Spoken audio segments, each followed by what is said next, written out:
Donald ট্ৰাম্পে যেনেদৰে হুংকাৰ প্ৰদান কৰিছিল ভাৰতত শুল্ক আৰোপ কৰাৰ আৰু কাইলৈ পৰা ভাৰতত ট্ৰাম্পৰ সেই শুল্ক হৰে বিদ্ধ কৰিবলৈ সাজু হৈছে অৰ্থাৎ ট্ৰাম্প টেক্স কাইলৈ পৰা কাৰ্যকৰী হ'ব কাইলৈ পৰা ভাৰতত প্ৰযোজ্য হ'ব নমস্কাৰ প্ৰিয় দৰ্শক মই জয়ন্ত মাধৱ গোস্বামী আপোনাক স্বাগতম জনাইছো নিউজ 18 অসম নৰ্থ ইষ্টৰ ডিজিটেল লাইভলৈ হয় কাইলৈ পৰা আমেৰিকাৰ শুল্ক হৰে বিদ্ধ কৰিব ভাৰতক ৰাছিয়াৰ পৰা খাৰুৱা তেল ক্ৰয় কৰা ৰাছিয়াৰ সৈতে ভাৰতৰ সামৰিক যি চুক্তিসমূহ আছে অৰ্থাৎ ৰাছিয়াৰ পৰা ভাৰতে যুদ্ধৰ সঁজুলি ক্ৰয় কৰা বিভিন্ন ধৰণৰ ভাৰত আৰু ৰাছিয়াৰ মাজৰ সেই সম্পৰ্কত ব্যাঘাত জন্মাবলৈ সেই সম্পৰ্কত বিধি পথালি এটা আনিবলৈ মাৰ্কিন ৰাষ্ট্ৰপতি ডোনাল্ড ট্ৰাম্পে ভাৰতৰ ওপৰত প্ৰথমে 25% শুল্ক পাৰস্পৰিক শুল্ক আৰোপ কৰি আৰু তাৰ পিছত অতিৰিক্ত 25% জৰিমনা আৰোপ কৰি সৰ্বমুঠ 50% শুল্ক জাপি দিবলৈ ওলাইছে আৰু কাইলৈ পৰা হেয়া প্ৰযোজ্য হ'ব দীৰ্ঘদিনে নানান জল্পনা কল্পনা চলি আছে এই বিষয়টোক লৈ আৰু অৱশেষত আজি মঙ্গলবাৰৰ দিনটোত আমেৰিকাই ভাৰতক এই সন্দৰ্ভত জাৰি কৰিছে জাননী ইতিমধ্যে এখন বৃহৎ তালিকা ভাৰতৰ পণ্য সামগ্ৰীৰ এখন বৃহৎ তালিকা প্ৰস্তুত কৰা হৈছে সেই তালিকাত কেনে ধৰণৰ কৰ আৰোপ কৰিব সকলোখিনি কথা বিস্তৃত ৰূপত উল্লেখ কৰি ভাৰতলৈ ট্ৰাম্পে মাৰ্কিন প্ৰশাসনে জাৰি কৰিছে সেই বিশেষ জাননী য'ত পেট্ৰলিয়ামৰ ইন্ধন তেল ডিষ্টিলেশ্যনৰ সামগ্ৰীকে ধৰি বিভিন্ন ধৰণৰ সামগ্ৰী ভাৰতে ইতিমধ্যে ৰাছিয়াৰ পৰা আমদানি কৰি আহিছে আনহাতে যিখন জাননী ভাৰতলৈ প্ৰেৰণ কৰিছে সেই জাননীখনত ভাৰতৰ পণ্যৰ ওপৰত ক'ত কেনে ধৰণৰ কৰ আৰোপ কৰিব সকলো কথা সামৰি এই জাননীখন জাৰি কৰিছে ইতিমধ্যে মাৰ্কিন ৰাষ্ট্ৰপতি ডোনাল্ড ট্ৰাম্পৰ এই ভাবুকিক লৈ ভাৰতেও বাৰে বাৰে স্থিতি স্পষ্ট কৰি আহিছে যে আমেৰিকাৰ এই হেঁচাই ৰাছিয়া আৰু ভাৰতৰ মাজৰ যি মধুৰ সম্পৰ্ক তাত কোনো ধৰণৰ প্ৰভাৱ পেলাবলৈ সক্ষম নহয় দ্বিতীয় বিশ্বযুদ্ধৰ পিছৰ পৰাই সুস্থিৰ দেশসমূহৰ ভিতৰত অন্যতমেই হৈছে ভাৰত আৰু ৰাছিয়াৰ সম্পৰ্ক দ্বিতীয় বিশ্বযুদ্ধৰ পিছৰ পৰা যি সুস্থিৰ আছিল এতিয়াও সুস্থিৰ হৈ আছে অনাগত সময়টো আৰু অধিক কঠোৰ হ'ব আৰু অধিক শক্তিশালী হ'ব আৰু অধিক মধুৰ হ'ব ইতিমধ্যে শেহতীয়াকৈ ৰাছিয়া ভ্ৰমণ কৰি ভাৰতৰ বিদেশ মন্ত্ৰী এছ জয়শংকৰে ট্ৰাম্পক সেই বাৰ্তা প্ৰদান কৰিছে বিদেশ মন্ত্ৰীগৰাকীয়ে বাৰে বাৰে উন্মোচিত কৰি আহিছে ট্ৰাম্পৰ মিথ্যাচাৰ ট্ৰাম্পৰ দুমুখীয়া নীতি যি ট্ৰাম্পে ৰাছিয়াৰ পৰা ভাৰতে খাৰুৱা তেল ক্ৰয় কৰাক লৈ এই শুল্ক ভাৰতৰ ওপৰত জাপিবলৈ ওলাইছে সেই ট্ৰাম্পেই কিন্তু ৰাছিয়াৰ সৈতে সম্পৰ্ক বৰ্তাই ৰাখিছে বাণিজ্যিক সম্পৰ্ক ট্ৰাম্প প্ৰশাসন ট্ৰাম্প চৰকাৰ অৰ্থাৎ ট্ৰাম্পে শাসনৰ গাদীলৈ অহাৰ পিছৰে পৰা ৰাছিয়াৰ সৈতে বাণিজ্যিক সম্পৰ্ক উন্নত হৈছে আনকি ৰাছিয়া আৰু আমেৰিকাৰ এই বাণিজ্যিক সম্পৰ্কৰ কথা শেহতীয়াকৈ আলাস্কা বৈঠক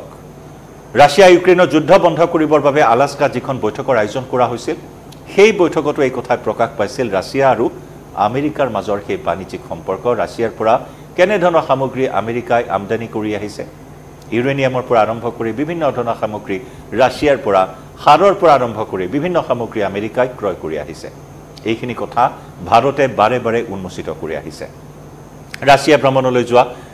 বিদেশ মন্ত্ৰী এছ জয়শংকৰেও মস্কোত এক সংবাদমেল সম্বোধন কৰি ৰাছিয়াৰ ৰাষ্ট্ৰপতি ভ্লাদিমিৰ পুটিনক সাক্ষাৎ কৰি এক সংবাদমেলতো এইখিনি কথাই প্ৰকাশ কৰিছে গতিকে এইসমূহ বিতৰ্ক এইসমূহ বিষয় চলি থকাৰ মাজতে কাইলৈ পৰা ট্ৰাম্প টেক্স লাগু হ'ব ট্ৰাম্প টেক্স কাৰ্যকৰী হ'ব ভাৰতত ইতিমধ্যে ইয়াৰ প্ৰভাৱ ব্যৱসায় বাণিজ্যত পৰিছে বিশেষকৈ বস্ত্ৰ উদ্যোগ হস্ততাঁত বস্ত্ৰ উদ্যোগ এই হস্ততাঁত বস্ত্ৰ উদ্যোগত ইয়াৰ ব্যাপক প্ৰভাৱ পৰিলক্ষিত হৈছে আমেৰিকাৰ পৰা পূৰ্বতে যিসমূহ অৰ্ডাৰ আছিল সেই অৰ্ডাৰসমূহ ইতিমধ্যে ট্ৰাম্প টেক্সক কেন্দ্ৰ কৰি বাতিল হৈছে তামিলনাডু বিশেষকৈ তামিলনাডুৰ বস্ত্ৰ উদ্যোগ বাৰুকৈ প্ৰভাৱিত হৈছে গুজৰাটৰ বস্ত্ৰ উদ্যোগ বাৰুকৈ প্ৰভাৱিত হৈছে বা আমেৰিকাত ভাৰতৰ এখন বৃহৎ বজাৰ আছে বস্ত্ৰৰ গতিকে সেই বজাৰ বাৰুকৈ প্ৰভাৱিত হৈছে ইতিমধ্যে গতিকে ট্ৰাম্পৰ এই শুল্ক বোমাক লৈ ভাৰতৰ প্ৰধানমন্ত্ৰী নৰেন্দ্ৰ মোদীয়ে কালি আহমেদাবাদত উপস্থিত হৈ কঠোৰ বাৰ্তা দিছে ডোনাল্ড ট্ৰাম্পক ডোনাল্ড ট্ৰাম্পে যিমানেই চেষ্টা নকৰক কিয় এই চেষ্টাই ভাৰতৰ গাৰ নোম এডালো লৰাব নোৱাৰে বুলি আকৌ এবাৰ কঠোৰ বাৰ্তা দিছে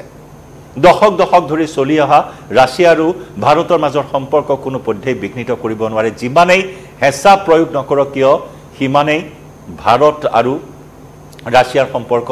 ক্ৰমাৎ শক্তিশালী হৈ আহিব একেলগে চীন ভাৰত ৰাছিয়া একগোট হোৱাৰ এটা উকমুকৰি এই মুহূৰ্তত দেখিবলৈ পোৱা হৈছে ট্ৰাম্পৰ এই শুল্ক টেক্সক লৈ যি নেকি ৰিপাব্লিকান দলৰ নেতাসকলে নেতৃসকলে ইতিমধ্যে এই বিষয়টোক লৈ সৰব হৈ আছে ট্ৰাম্পৰ ওপৰত যি নেকি আমেৰিকাৰ আগশাৰীৰ অৰ্থনৈতিক বিশ্লেষকসকলে ইতিমধ্যে ট্ৰাম্পক কঠোৰ সমালোচনা কৰিছে আমেৰিকাৰ ইতিহাসত আটাইতকৈ ডাঙৰ মূৰ্খামি বুলি অভিহিত কৰিছে ট্ৰাম্পৰ এই শুল্ক টেক্সক তাৰ মাজতো নিজৰ স্থিতিত অটল নাছুৰবান্দা ডোনাল্ড ট্ৰাম্পৰ আস্ফালন ভাৰতৰ ওপৰত শুল্ক বোমা এৰি দিয়াৰ যি আস্ফালন সেই আস্ফালন বৰ্তাই ৰাখি কাইলৈ পৰা ট্ৰাম্প টেক্স জাৰি কৰিব ভাৰতত ইতিমধ্যে ভাৰতলৈ এই জাননী জাৰি কৰিছে গতিকে এই ক্ষেত্ৰত ভাৰতৰ প্ৰধানমন্ত্ৰী নৰেন্দ্ৰ মোদীয়েও কালি আহমেদাবাদৰ ভূমিৰ পৰাই তেওঁ বিশেষ বাৰ্তা দিছে বিশেষকৈ ভাৰতৰ উদ্যোগীসকলক ক্ষুদ্ৰ উদ্যোগীসকলক উদ্দেশ্যি তেওঁৰ সেই বিশেষ বাৰ্তাই বিশেষ চৰ্চা লাভ কৰিছিল যে তেওঁ কৈছিল যে মোৰ দেশৰ সৰু তথা ক্ষুদ্ৰ ব্যৱসায়ী ভাই ভনীসকল মোৰ কৃষক ভাই ভনীসকল মোৰ পশুপালন কৰা ভাই ভনীসকল তেওঁ উল্লেখ কৰিছে যে মই গান্ধীৰ ভূমিত এই কথা কৈছোঁ অৰ্থাৎ আহমেদাবাদত তেওঁ কালি উপস্থিত হৈ এনেদৰে উদাত্ত ভাষণ দিছে মাৰ্কিন ৰাষ্ট্ৰপতি ডোনাল্ড ট্ৰাম্পক প্ৰত্যুত্তৰ দিছে শুল্ক বোমাৰ তেওঁ কৈছে যে মোৰ দেশৰ ক্ষুদ্ৰ উদ্যোগী হওক কৃষক হওক পশুপালক হওক সকলোৰে বাবে মই আপোনালোকক বাৰে বাৰে প্ৰতিশ্ৰুতি দিছোঁ যে মোদীতকৈ আপোনালোকৰ স্বাৰ্থ সৰ্বোচ্চ ইয়া মোদীৰ বিশেষ বাৰ্তা ট্ৰাম্পক আহমেদাবাদত এখন সভাত ভাষণ দি এই হুংকাৰ প্ৰদান কৰিছে ভাৰতৰ প্ৰধানমন্ত্ৰীগৰাকীয়ে যে দেশৰ ক্ষুদ্ৰ উদ্যোগী পশুপালক কৃষক সকলোৰে স্বাৰ্থ আগত ট্ৰাম্পতকৈ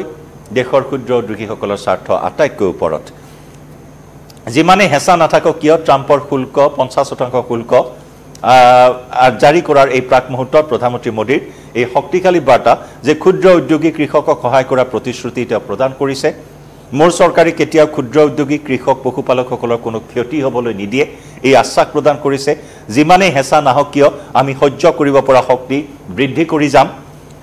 আজি আত্মনিৰ্ভৰ ভাৰত অভিযানে গুজৰাটৰ পৰা বহু শক্তি লাভ কৰিছে আৰু ইয়াৰ আঁৰত আছে দুটা দশকৰ কঠোৰ পৰিশ্ৰম ডোনাল্ড ট্ৰাম্পে অতিৰিক্ত 25%কে ধৰি ভাৰতীয় সামগ্ৰীৰ ওপৰত শুল্ক 50%লৈ বৃদ্ধি কৰাৰ পিছৰে পৰা ভাৰতৰ ৰেহাই মূল্যত ৰাছিয়াৰ খাৰুৱা তেল ক্ৰয়ৰ বাবে যি জৰিমনা আৰোপ কৰা হৈছে নতুন দিল্লী আৰু ৱাশ্বিংটনৰ মাজৰ সম্পৰ্ক অতি তিক্ত হৈ পৰিছে পূৰ্বৰ যি মধুৰ সম্পৰ্ক সেয়া তিক্ত হৈ পৰিছে সমান্তৰালকৈ যি এটা বৃহৎ ব্যৱধান এই মুহূৰ্তত দিল্লী আৰু ৱাশ্বিংটনৰ মাজত বৃদ্ধি পাইছে আৰু আমেৰিকাই এই তেল আমদানিৰ জৰিয়তে ইউক্ৰেইনত মস্কোৰ যুদ্ধৰ বাবে পৰোক্ষভাৱে ধন আগবঢ়োৱাৰ অভিযোগ উত্থাপন কৰিছে যেটো দাবী নতুন দিল্লীয়ে স্পষ্টভাৱে খাৰিজ কৰিছে এনে ধৰণৰ নানানটা অনাহক অসংলগ্ন অভিযোগ ভাৰতৰ ওপৰত জাপি দিয়া হৈছে লগতে এয়াও অভিযোগ আছিল যে ভাৰতে কম মূল্যত ৰাছিয়াৰ পৰা খাৰুৱা তেল ক্ৰয় কৰে আৰু বেলেগ দেশত বেছি মূল্যত বিক্ৰী কৰাৰ দৰেও এনে অভিযোগ ইতিমধ্যে ভাৰতে খণ্ডন কৰি আহিছে 2022 চনত ইউক্ৰেইন আক্ৰমণৰ পিছত পশ্চিমীয়া ৰাষ্ট্ৰসমূহে মস্কোক অনুদান জনোৱাৰ পিছত ভাৰতে সস্তা হাৰত ৰাছিয়াৰ খাৰুৱা তেল ক্ৰয় কৰিবলৈ আৰম্ভ কৰিছিল এয়া আমি সকলোৱে গম পাওঁ ইফালে শনিবাৰে দিল্লীত ভাষণ দি বৈদেশিক মন্ত্ৰী এছ জয়শংকৰে ৱাশ্বিংটনৰ এই স্থিতিক উপহাস কৰিছে শেহতীয়াকৈ আমেৰিকাক সমালোচনাৰ বিষয়ে সোধাত ঠাট্টা কৰি বিদেশ মন্ত্ৰী এছ জয়শংকৰে কয় যে ব্যৱসায় সমৰ্থক আমেৰিকান প্ৰশাসনে আনক ব্যৱসায় কৰাৰ অভিযোগ উত্থাপন কৰাটো বিদ্ৰূপৰ কথা এনে ধৰণৰ সমালোচনাত মুখৰ হৈ পৰিছে এই মুহূৰ্তত ভাৰতৰ প্ৰধানমন্ত্ৰী নৰেন্দ্ৰ মোদী বিদেশ মন্ত্ৰী এছ জয়শংকৰ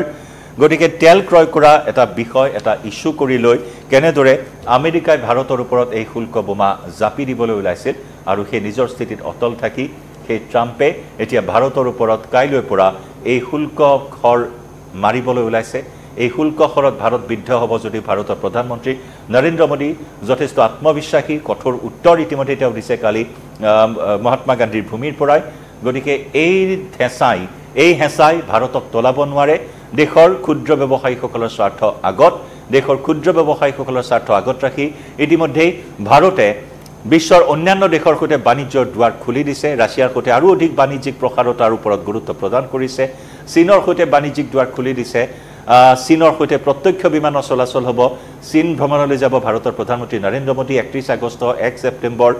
চীনত থাকিব ভাৰতৰ প্ৰধানমন্ত্ৰীগৰাকীয়ে গতিকে সেয়াও ট্ৰাম্পৰ বাবে এটা মূৰৰ কামোৰণিত পৰিণত হোৱা পৰিলক্ষিত হৈছে একেদৰে যদি ভাৰতৰ সৈতে সময় থাকোতে ট্ৰাম্পে এই সম্পৰ্ক ঠিক কৰি নলয় তেতিয়াহলে আমেৰিকাৰ ভৱিষ্যত সুখকৰ নহব বুলি আমেৰিকাৰ নেতাসকলে ৰিপাব্লিকান দলৰ নেতাসকলে আমেৰিকাৰ জনতাই আমেৰিকাৰ অৰ্থনৈতিক বিশ্লেষক সকলোৱে ট্ৰাম্পক তীক্ষ্ণ ভাষাৰে সমালোচনা কৰা পৰিলক্ষিত হৈছে লক্ষণীয় হ'ব কাইলৈ পৰা এই 50% শুল্ক আৰোপেৰে ভাৰতৰ বাণিজ্যত মুখ্য আঘাত হানিবলৈ চেষ্টা চলোৱা ট্ৰাম্পক কেনেদৰে অনাগত সময়ত সমুচিত প্ৰত্যুত্তৰ দিবলৈ সক্ষম হয় ভাৰতে হিয়া লক্ষণীয় হ'ব আমি জনাই যাম প্ৰতিটো আপডেট এই মুহূৰ্তত ডিজিটেল লাইভৰ পৰা বিদায় লম